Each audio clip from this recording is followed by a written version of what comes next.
جاؤ بھی کیا کرو گے مہر وفا، بار بار آزما کے دیکھ لیا. واہ. تو بشیر بخاری صاحب اتنی بار آزمایا ہے آپ نے، اتنی بار آزمایا ہے پاکستان کو، یہ کام کر دے وہ کام کر دے، پانا اٹھا دے، وہاں سے ٹائر اٹھا کے لیا، ہم سارے کام کرتے رہے. ہم نے ہر وہ کام کیا جو ہمارے مفاد میں نہیں تھا امریکہ بہادر کے کہنے پر، اور ہمیں ملا کچھ نہیں ہے، وہ ٹھینگا ملا. وہ پھر بار بار چھوڑ کے ہمیں جاتا رہا اور ہم گاتے رہے آپ پھر سے مجھے چھوڑ کے جانے کے لیے، اب پھر یہی ہو رہا ہے. لیکن یہ جو بیان آیا ہے، پہلے تو یہ غور کر لیں آپ کہ 9 فروری کو جو بائیڈن نے فون کیا مسٹر مودی کو اور یہ کہا کہ ہم جمہوریتیں دہشت گردی کے خلاف مل کے لڑیں گے. یعنی امریکہ اب اس سے کوئی مطلب بھی نکال لیں آپ، میں نہیں جانتا اس کا مطلب کیا ہے، اس کا ترجمہ کیا ہے. پھر امریکہ نے دوبارہ ایک بیان ٹویٹ جاری کیا جس میں جو بتایا تھا آپ نے، جس میں کہا گیا بھارتی جموں کشمیر. اس پر پاکستان نے اعتراض کیا، بہت صحیح اعتراض کیا پاکستان نے کہ بھارتی جموں کشمیر کیسا ہو گیا. چنانچہ کل اس کی وضاحت کی گئی کہ ہم ابھی تک جموں کشمیر کو 2 ملکوں کے درمیان متنازع علاقہ سمجھتے ہیں. اب بس یہاں تک تو بس ہے، اس کے بعد کیا کر سکتا ہے امریکہ مزید؟ اگر بہت کیا اس نے تو وہ بھارت سے کہے گا بات کر لو یار، پاکستان سے ڈائیلاگ کر لو کشمیر کے مسئلے پر، اور پھر وہ ڈائیلاگ ہوں گے، پھر مسائل ہوں گے اور پھر دوبارہ. لیکن مودی گورنمنٹ اس موڈ میں نہیں ہے اور پوری طرح اس بات پہ نثار ہے کہ امریکہ بھی ادھر زیادہ توجہ دینے کے بجائے چین پر اپنا محاذ مضبوط کرنے کی کوشش کرے گا، چین کے خلاف بھارت سے مل کر. افغانستان پاکستان اس کے لیے زیادہ اہم نہیں رہیں گے. یہ بالکل درست ہے کہ افغانستان میں امریکی فوج جو 2,500 کے قریب ہے، 2,500 پلس کنٹریکٹرز تقریباً 50-60 ہزار ہوتے ہیں، وہ موجود رہیں گے. اور فی الحال ابھی واپس نہیں جا رہے وہ، کیونکہ ٹرمپ کی پالیسی کو وہ ریورس کر رہے ہیں. لیکن اوورآل پاکستان کے حق میں کچھ نہیں ہے، بے وفائی ہے. اگر ہم پھر استعمال ہوئے تو معاملہ خراب ہو جائیں گے، پھر ہمیں ملے گا کچھ نہیں. ٹھیک ہے جنرل صاحب، امریکی پالیسیوں کے خد و خال اب واضح ہونا شروع ہو گئے ہیں، تو کیا ہم امید رکھیں گے بات آگے بھی بڑھے گی؟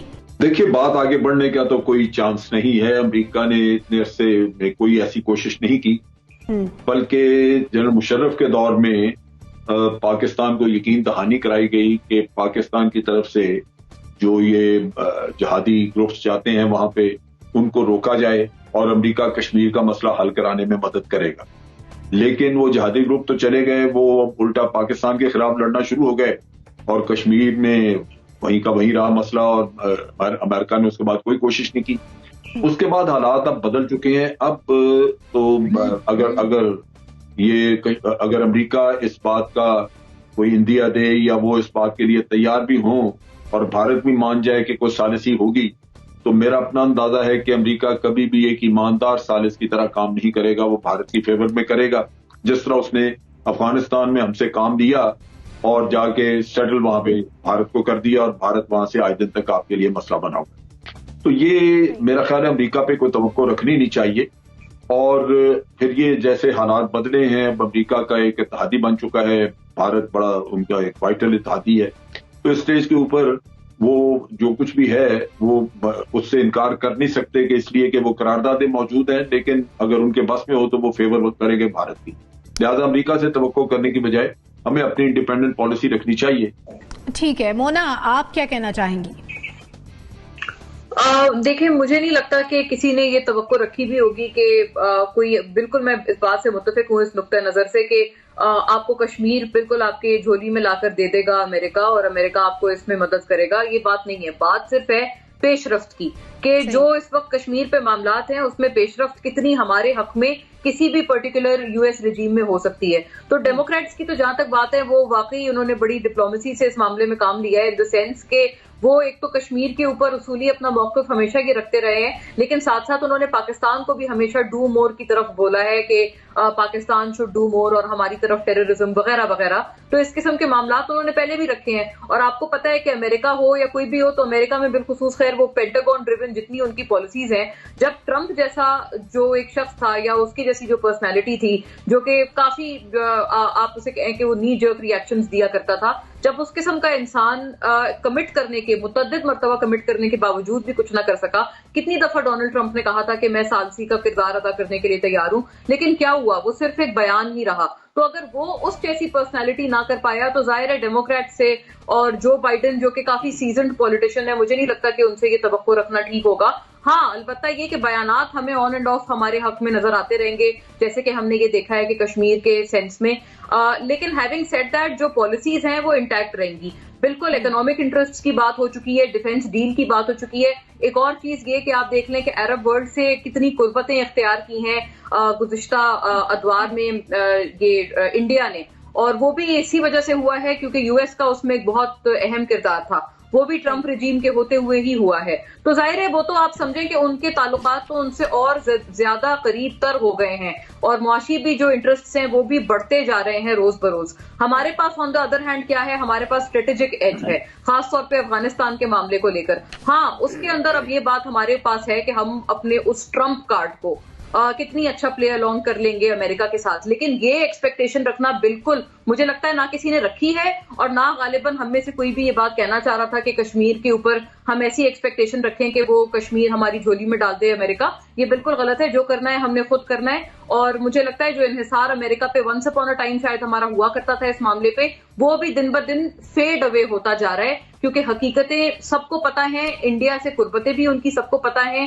لیکن یس بیانات کی حد تک ہمیں تھوڑے پرو پاکستان بیانات ضرور نظر آئیں گے، گیون کہ جو بائیڈن آئے ہیں اور ان کا ایک اصولی موقف ہمیشہ سے کشمیر پر آئے. انہوں نے بلکہ ہیومن رائٹس وائلیشن کی بھی بات کی تھی اپنے الیکٹ ہونے سے پہلے جو کشمیر میں جاری ہیں. تو یہ انہوں نے اس طرح کے بیانات ضرور دیے ہیں، یہ ہمیں ضرور نظر آئیں گے، لیکن پروبیبلی نتھنگ مور دین دس. سہروردی صاحب، جس طرح ابھی NBC نے کہا کہ ایک تو اپنے مفادات بھی ہیں، اور یہ جو گٹھ جوڑ ہے امریکہ اور بھارت کا، اس کے ساتھ امریکہ کا ایک انٹرسٹ یہ بھی ہے کہ چائنا ایمرجنگ پاور کے طور پر اوپر نہ آئے. تو اس طرح امریکہ اپنے مفادات کو اگر مد نظر رکھتا ہے، کیا نیکسس میں کوئی چینجز آ جائیں گے اب؟ پہلی بات تو یہ ہے کہ ہمیں اپنے دوستوں سے بے وجہ جو ہے توقعات نہیں لگانی چاہیے. مطلب کوئی کشمیر بھارت سے چھین کر ہماری پلیٹ میں کیسے رکھ دے گا؟ ہماری یہ توقع کرنا کہ کوئی تیسرا ملک جو ہے وہ ہمیں بھارت سے کشمیر لے کے دے دے گا، یہ توقع ہی غلط ہے. اور میں سمجھتا ہوں کہ اس کے بعد یہ گفتگو کہ امریکہ ثالث اچھا نہیں ہوگا، امریکہ ہمیں کشمیر لے کر دے گا نہیں، یہ کیسی گفتگو ہے؟ ہم یہ کیسے توقع کرا لیتے ہیں؟ ہم کیا چین سے یہ توقع کر سکتے ہیں کہ چین ہمیں بھارت سے کشمیر لے کر دے دے گا؟ چلیں امریکہ سے تو ہمیں بہت گلے ہیں کہ اس نے ہمیں ماضی میں بڑا استعمال کیا ہے، اور ہم بہت سادہ لو آدمی تھے، اور ہمارے ہاں ہر وقت یہاں پہ بیوقوف حکمران بیٹھے رہتے تھے جو امریکہ کے لیے استعمال ہونے کے لیے بےتاب رہتے تھے، اور اس کے ہر وقت سروسز کے لیے تیار رہتے تھے. ایک بھی ہمیں ایسا حکمران نہ مل سکا جو امریکہ کی آنکھوں میں آنکھیں ڈال کے بات کرتا، چاہے اس میں جمہوری ہو یا غیر جمہوری ہو.